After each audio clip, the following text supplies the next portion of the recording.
Hello kabayan, so repair na naman tayo ng kutsi kabayan. So ang gagawin natin yan, bago yung fender, repair yung pintuan, repair yung bumper. So paano tanggalin yung bumper? Nissan Sentra 2019 model. So saglit lang tanggalin yung bumper yan kabayan. So kasama lahat yan, pati yung grill, bumper kasama yan sa pagtanggal. Hindi hiwalay, hindi katulad ng Toyota Corolla na tatanggalin mo muna yung grill sa taas kasi may clip doon sa baba, sa loob. So tatlong clip yon. So yan, kasama yan. Titingnan natin kabayan.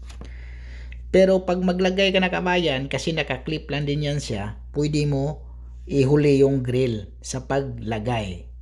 Okay? Ganon. Pero pag tanggalin, isasama natin yan. Walang problema. Ganon, no? So, sa Toyota naman Corolla, kailangan pag magtanggal ka, kailangan isabay natin yon. Pag magkabit din, isabay. Yun nga, hindi din. Pwedeng hindi din isabay.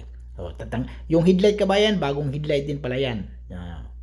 Tapos, ang problema dyan kabayan, yung estimator, basag pala yung air cleaner sa baba. So, kailangan natin palitan yun. So, order pa tayo ulit ng bagong, yung panghangin dyan sa baba.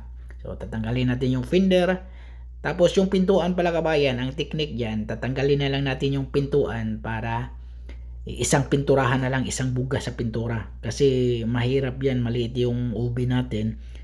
So, mas maganda, tatanggalin natin yung lahat para pinturahan, isahan na lang. Yung kasama yung bumper, fender, saka yung pintuan. Hindi na isama yung buong sasakyan doon sa loob ng oven para pinturahan. So, repair natin yung bumper kasi repair yung bumper. So, nahirapan ba ako magtanggal doon sa may kuwan kabayan? Sa may lagyanan lang plate number. Pero dito kasi kabayan, walang plate number sa harap, sa likod lang. Mayroon lang siyang cover. So, yung double adhesive, matagal na siguro talaga yun. Kaya, yung double tape, talagang kapit na kapit niya. So, hindi na basta-basta matanggal yung pagtanggal natin ng double tape. So, lilihain din natin yung bandang bangga ng, dyan talaga yung aksidente kabayan. Yan ang repair. Yung gitna, hindi kasama yon, pero sinama ko na lang. Kasi yun nga, nahirapan ako pagtanggal, niliha ko na lang.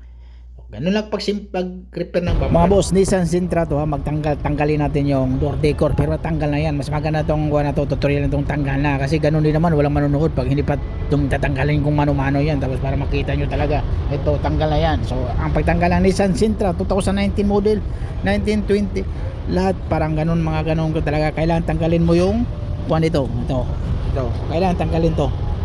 Naka-clip lang yan, pero ingatan nyo kabayan, kailangan tatanggal kayo ng ganito. Unahin nyo dito, okay? Kasi kadalasan, para masanay kayo kabayan, katulad ng mga Honda, mayroong clip yan dito na humahawak dito, masira mo yan. So unahin mo talaga dito banda. Pero ito walang problema to pag Nissan, okay? Tapos ito, pagtanggal mo na yan, mayroong bolt dito nga 10mm. Tapos makita mo na yung tanggalan ng side mirror. Yung handle naman, maisi naman tanggalin yung handle nito, walang problema. Okay, ganun lang kasimple kabayan. Kailangan tanggalin natin yung pintuan talaga, kasi pinturahan yung fender, kasi ginagawa ko fender, bumper, saka bago yung fender. Tapos yung ito blending lang to yung pintuan, tapos yung bumper repair. O, ganun lang ang technique pagtanggal. Tapos ito pala kabayan, mayroong tanggalin ito. So hindi lahat ng Nissan ganito ha, kailangan tanggalin to. So ang style naman, naka-clip yan dito yan. O, so ibig sabihin, ang tanggal mo, idikit mo lang yan, ikatulad yan, ito pantanggal ng clip yan, patanggal na yon, kasi ito yung nag-clip niya sa loob yan. Tapos pag magkabit kayo ulit, saka na to ikabit pag panglihan na yan. O, ganun ang technique. Nissan Sentra 2019 model.